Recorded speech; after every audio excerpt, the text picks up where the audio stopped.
আসসালামু আলাইকুম গাইস। পটল একটি জনপ্রিয় ও পুষ্টিকর সবজি। পটল একটি লতানো উদ্ভিদ। এর ইংরেজি নাম পয়েন্টেড গার্ড, বৈজ্ঞানিক নাম ট্রাইকোসেন্থেস ডায়সিয়া। এটি গ্রীষ্ম ও বর্ষা মৌসুমে বেশি পাওয়া যায়। পটলে রয়েছে vitamin A, B, C, iron ও ম্যাগনেসিয়াম।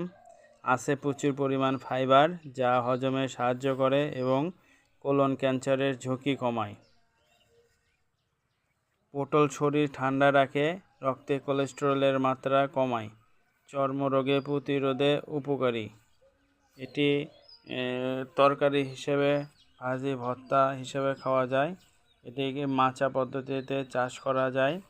মাচা পদ্ধতিতে চাষ করলে ভালো ফলন পাওয়া যায়। পটলে স্ত্রী গাছ এবং উদ্ভিদ গাছ উভয় আছে। এদের সঠিকভাবে পরাগায়ন হলে প্রচুর পরিমাণে ফল আসে এবং প্রত্যেকটা ফল থেকে আমরা এই সবজি পেয়ে থাকি। জনপ্রিয়